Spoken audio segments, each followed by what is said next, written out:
Our top story today is going to really be one that triggers you. So I'm going to start off the show with the trigger warning straight away. The details I'm going to tell you now will make you cringe, will make your skin crawl. They are so disturbing that we deliberately actually decided not to tell you all the details altogether. We were having a debate in the newsroom over the details that we should actually carry at all.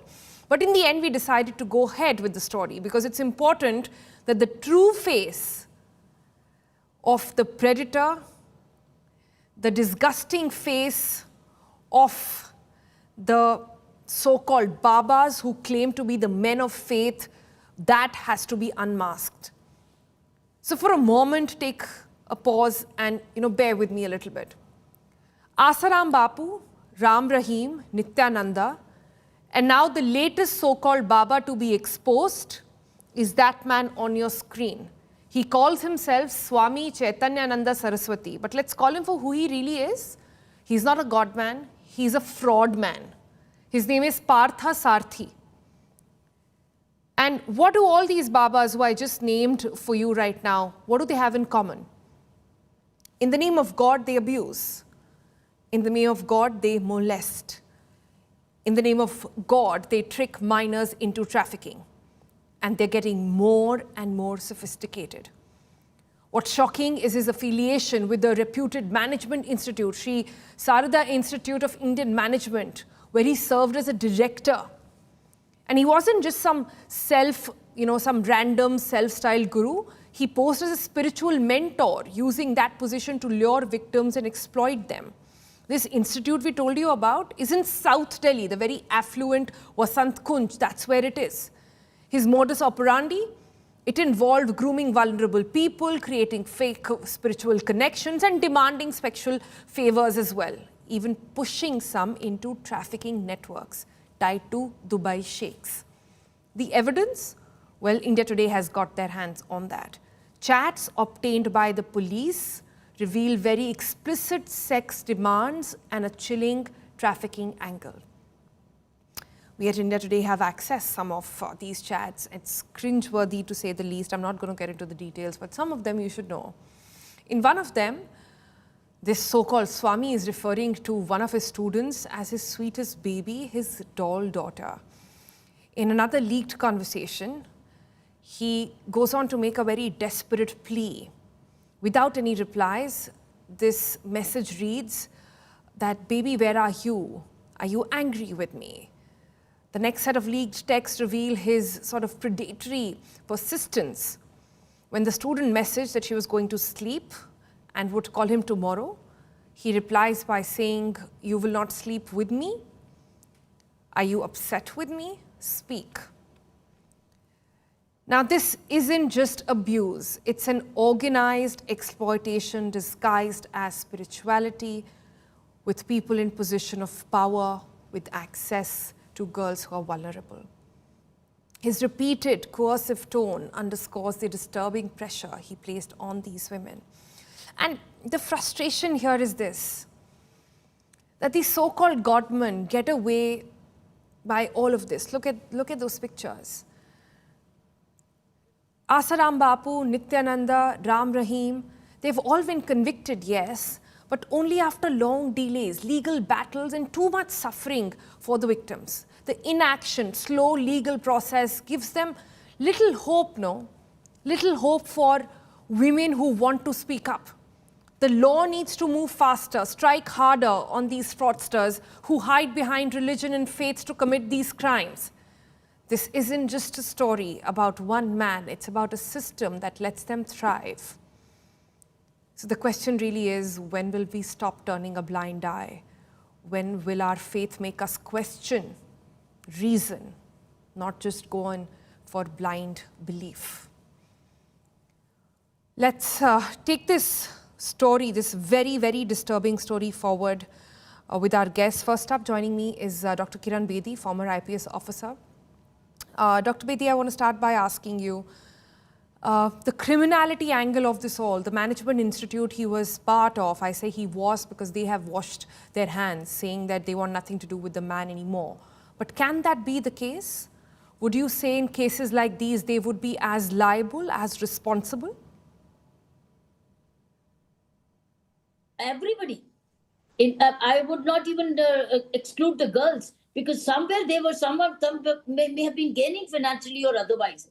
So I think there is something wrong. Even in their spiritual mutt, if they mutt, I don't know why. What you mean to say? Such things don't come to their knowledge? They do. But everybody seemed to be having a hand in the till. Again, it is a greed, nothing else. They fall for it for what reason? What reason? Not renunciation, not blessing. It's a greed. Somewhere there is a greed. Somewhere there is a personal interest. You are a gainer. You have to be a gainer to be silent to a crime. Dr. Bedi, you're saying that the girls are responsible as much. I find that a little disturbing. In cases like these, I just named some of them, case after case, we've seen how witnesses have turned hostile, witnesses have gone missing, witnesses have died. We don't see a closure on cases like these. Where is the North Star then? What confidence will any victim get to actually come out and speak up? It's difficult to report.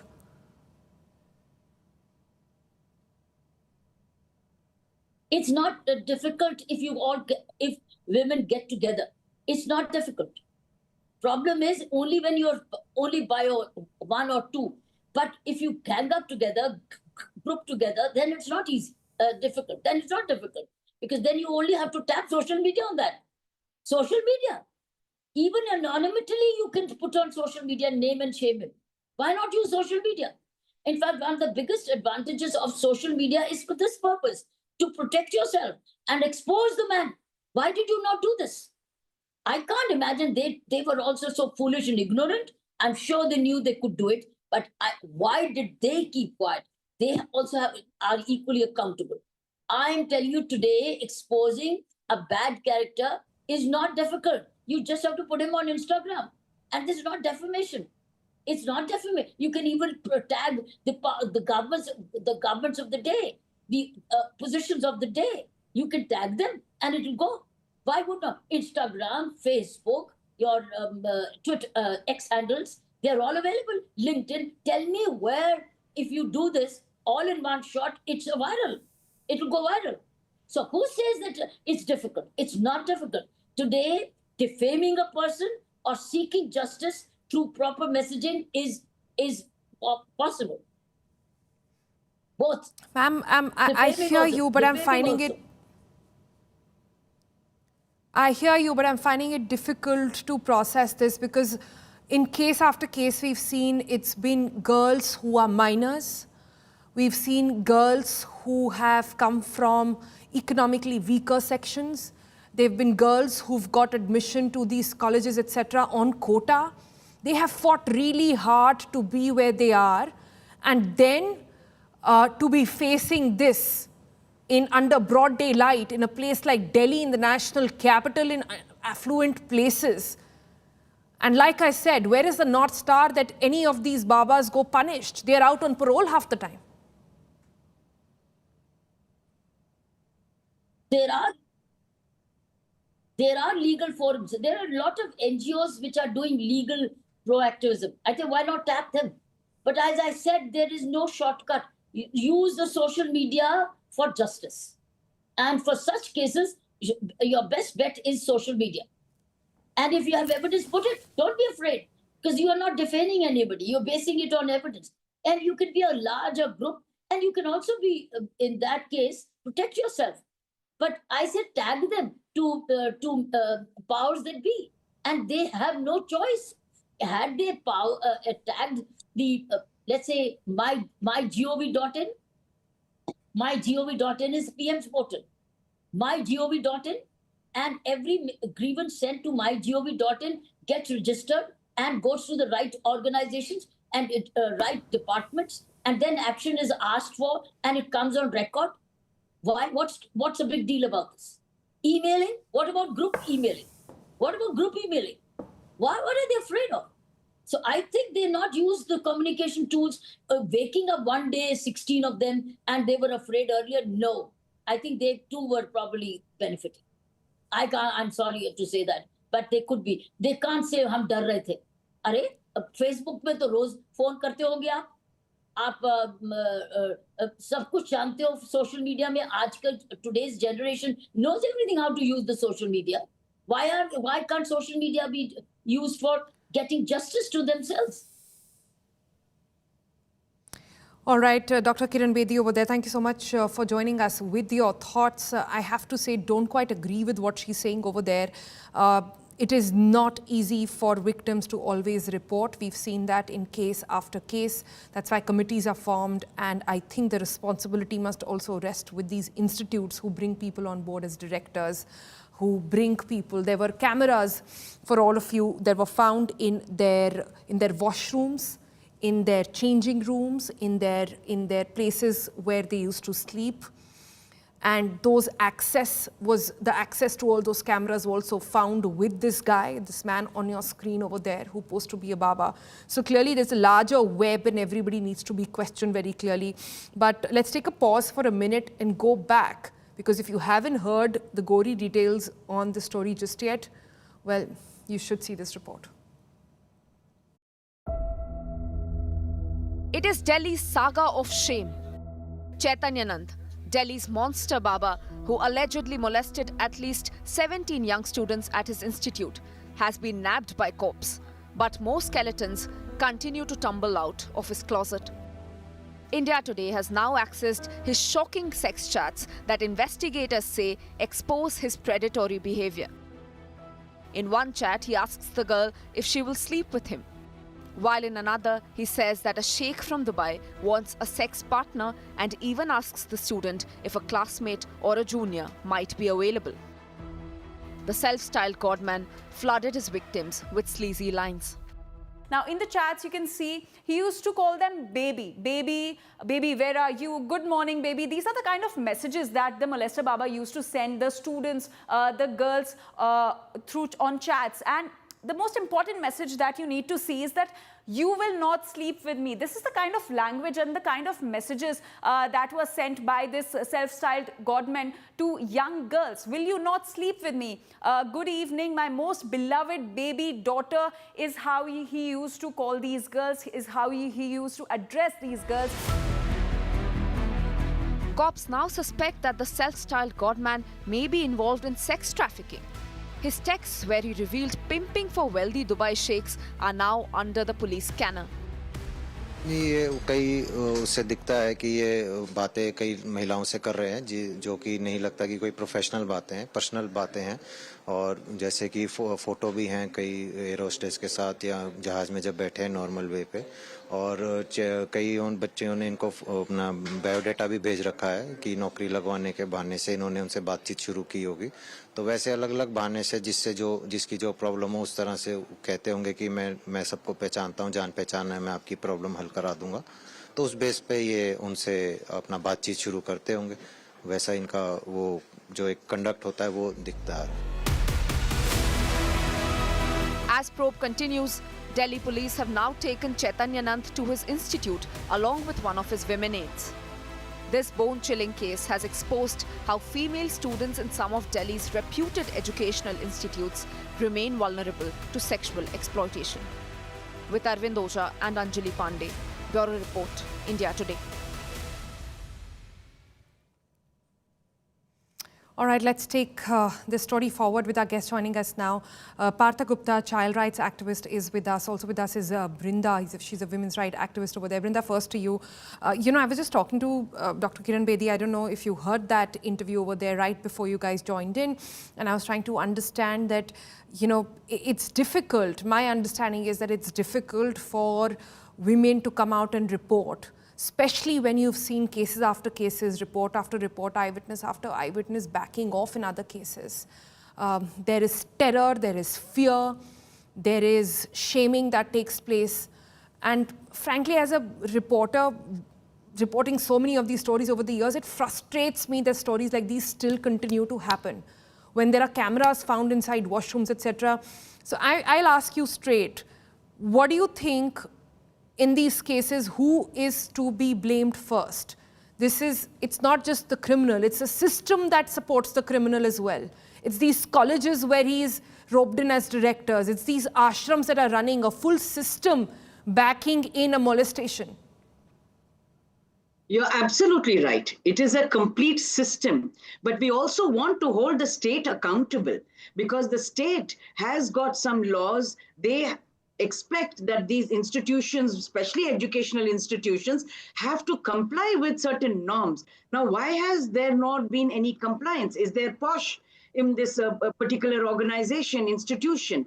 Has there a background check been done of a person who's being brought into the institution where there are children and young people and women? So the institution is to be held accountable. We rarely see that in India, especially, like you mentioned, so many cases that you've also reported. How many times have we seen educational institution management or the principal or those in charge actually being booked, penalized, and punished? Very, very rarely. You cannot even count on your fingers. That means the state has not been keeping track of these things. The state is not monitoring.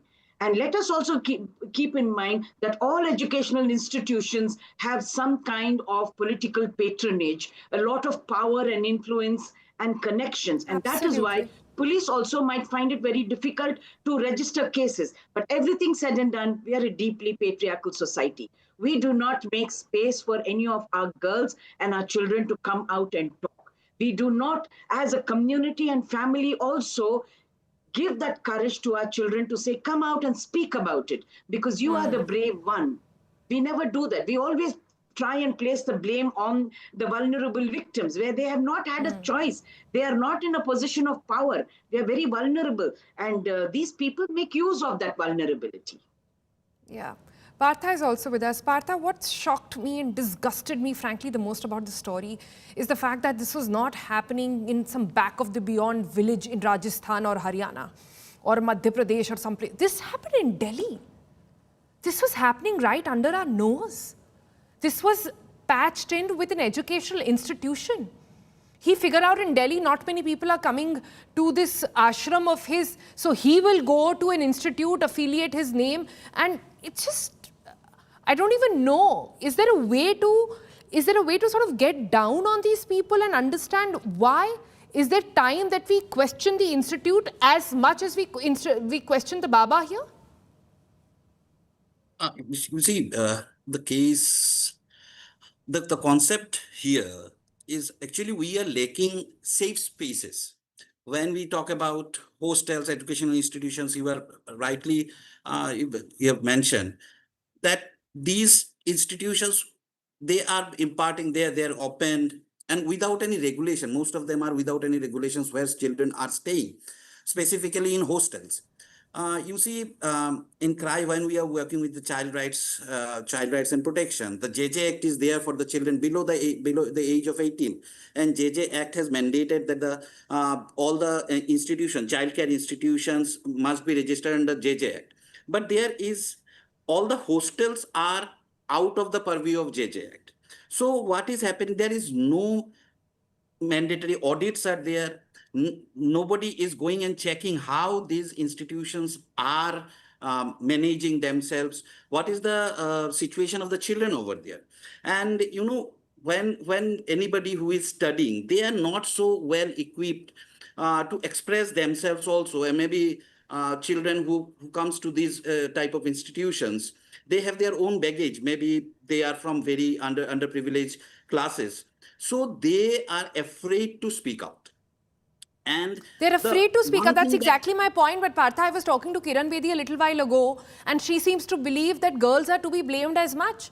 She seems to believe that we should be asking them if they have benefited in some way. She seems to believe that why did it take so long for them to come out? I'm finding that argument a little disturbing, to be honest. Yes, yes. Actually, here in this type of institute also, I would like to add that we as a community, as a society, also need to come out of blind faith, first of all, and go for respected and accountable transparency. Sometimes what is happening in this type of institutions, they are taking the advantage of the faith that people puts in them, and the children become the most vulnerable. So here we have to ensure that as a community, as a society, also we need to ensure that wherever we are putting our children, there should be a transparent accountability of the whoever is involved. And that's why we always promote that safeguarding policies should be in place for every organization. Yeah, but how much of it is really followed, Partha? How much of it is really sort of seen on ground? Brinda, come in on this point. I feel how much it is followed. All of this was accessible on his WhatsApp chat. All of these chats are now available with the police. He was doing it with no fear of law. He was clearly doing it for years ago.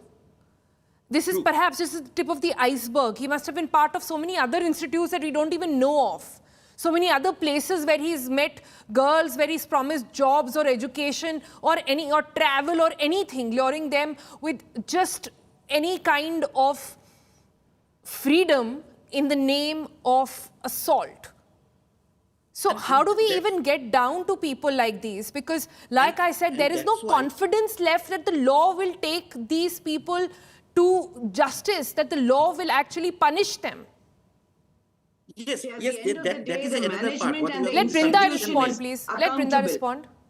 Yeah, at the end of the day, it is the management and the institution that must be held most accountable, because they are the ones who are extending that confidence and trust to the parents to say that your children are safe with us.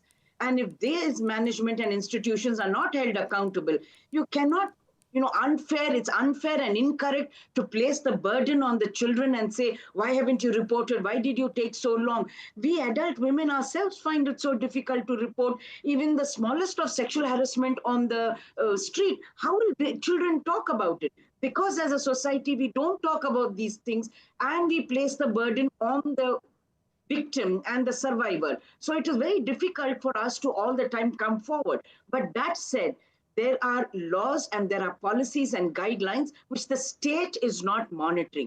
Every institution is supposed to have a child protection policy. Do they have it? Why don't they have it?